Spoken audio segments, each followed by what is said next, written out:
अस्सलाम वालेकुम friends, inverse trigonometric functions पर तफसील से बात करने के बाद और ख़ास तौर पर क्वाड्रेंट्स के कॉन्सेप्ट को जानने के बाद अब हम बाकायदा तौर पे सवालात का आगाज़ करने जा रहे हैं। और जो भी लोग अभी भी कॉन्सेप्ट में थोड़ा वीक हैं उनको चाहिए डिस्क्रिप्शन पे लिंक्स मौजूद हैं, उन लिंक्स पे ज़रूर जाइए और बेसिक वीडियोस, बेसिक कॉन्सेप्ट्स को देखिए और पहले आप उन कॉन्सेप्ट्स को जान लेंगे तो आपके लिए ये समझना बहुत आसान हो जाएगा। पहला सवाल जिसमें हमसे कहा जा रहा है आर्क साइन -√3/2 हमें मालूम करना है। आर्क का मतलब होता है इनवर्स, यानी कि साइन इनवर्स √3/2 हमें मालूम करना है। तो उसका क्या तरीका है, आप साइंटिफिक कैलकुलेटर उठाएंगे, शिफ्ट या सेकंड का बटन प्रेस करेंगे, उसके बाद साइन का बटन प्रेस करेंगे तो आपके कैलकुलेटर पर इस तरह से साइन इनवर्स लिखा हुआ आ जाएगा। उसके बाद जो भी वैल्यू है वो आप टाइप करेंगे -√3/2। ब्रैकेट क्लोज करने के बाद प्रेस इक्वल्स टू, आपके पास जवाब आ जाएगा -60 डिग्री। और क्वाड्रेंट कॉन्सेप्ट के हिसाब से अब ये बात अच्छी तरह से जानते हैं कि जाहिर सी बात है कि -60 डिग्री जो एंगल है इसका मतलब है ये क्लॉकवाइज एंगल और ये फोर्थ क्वाड्रेंट में मौजूद है।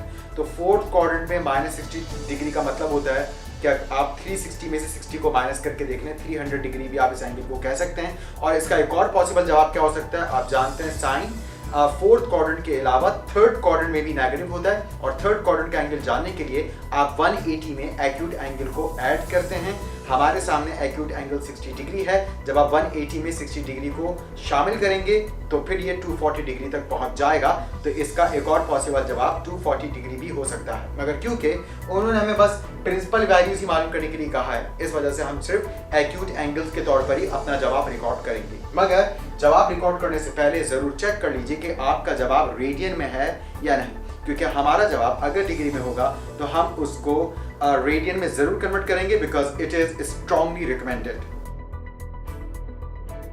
और आप जानते हैं रेडियन में कन्वर्ट करने के लिए हम π/180 को जो भी डिग्री मेजर्स है उससे हम मल्टीप्लाई करते हैं।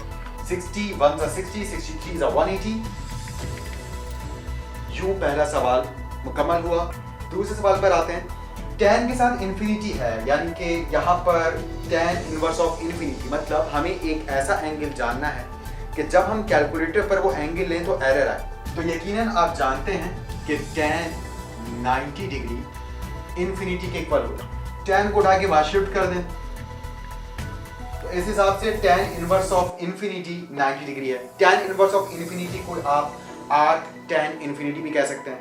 तो इसका मतलब है हमारा जवाब यहाँ पर 90 डिग्री है। तो यह आप ज़बानी याद कर लीजिए। और क्योंकि आप जानते हैं tan का पीरियड 180 होता है, 180 डिग्री का मतलब यह है कि अगर आप इस 90 में 180 प्लस करें तो अगला एंगल आता है 270 डिग्री।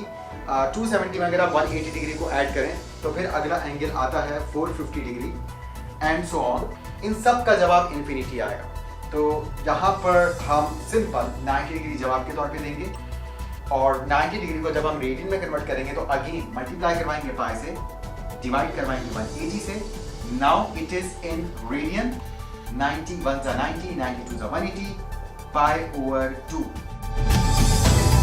बढ़ते हैं तीसरे सवाल की जान। यहाँ पर हमसे कहा जा रहा है tan आर्क tan -1 मालूम करना है। मतलब ये जो -1 है अगेन ये तो वैल्यू है, यानी कि tan का कोई ऐसा एंगल है जब आप उसको कैलकुलेट करेंगे तो -1 आएगा। एंड देन फिर आप उसी एंगल का tan मालूम करेंगे तो जाहिर बात है फिर से -1 आएगा। अगर आप कंफ्यूज हो गए हैं तो थोड़ा सा तफसील से देख लीजिए। मिसाल के तौर पर यहाँ पर अभी हमने मालूम किया कि साइन इनवर्स -√3/2 -60 डिग्री के इक्वल होता है। अब इसी से हम एक और सवाल बनाते हैं। अगर यही सवाल ऐसे लिखा हुआ जाता तो इसका क्या जवाब आता? तो आप अच्छी तरह से बात जानते हैं कि आर्क साइन -√3/2 तो -60 डिग्री के इक्वल होता है।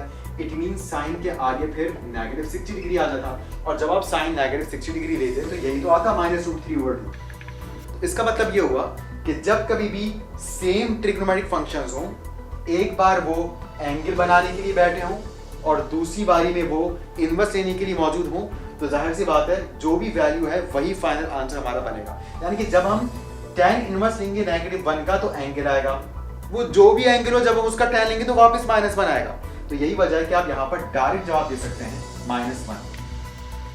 इसी तरह से अगर कभी लिखा हुआ हो साइन आर्क साइन 1/2 तो जवाब 1/2 होगा। कभी लिखा हो कॉस आर्क कॉस 1/√2 तो फौरन जवाब आप 1/√2 लिख दें। इस टेक्निक से एमसीक्यूज के लिए भाई आपको आसानी होगी। अगर एमसीक्यूज में इस किस्म का सवाल आता है तो आप बहुत आसानी से उसको कर सकेंगे। लेकिन अगर आप तफसील से करना चाहें इसको तो फिर arc tan -1 again press button of shift, then press button of tan, then write -1 press equals 2 तो tan इनवर्स ऑफ -1 आएगा -45 डिग्री। फिलहाल अभी इसको रेडियन में कन्वर्ट करने की जरूरत नहीं है, मगर इसको कन्वर्ट करके लिख कर दिखा दें तो अच्छा है। और जब आप tan -45 डिग्री कैलकुलेटर पर कैलकुलेट करेंगे तो जवाब आएगा -1।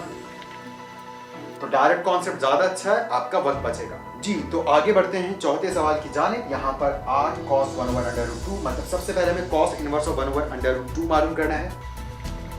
जब आप कैलकुलेटर पर cos इनवर्स ऑफ 1/√2 देंगे तो 45 डिग्री आएगा, क्योंकि हम जानते हैं कि cos 45 डिग्री की वैल्यू 1/√2 होती है। तो यही वजह है कि यहाँ पर 45 डिग्री आएगा। तो cos इनवर्स ऑफ 1/√2 मालूम करने का मतलब ही यही है कि वो एंगल मालूम करो कि जिस एंगल को जब आपने cos के साथ रखा था जवाब 1/√2 आया था, यकीनन वो एंगल 45 डिग्री है। और जब हम sin 45 डिग्री लेंगे तो हमारे पास जवाब 1/√2 ही आएगा।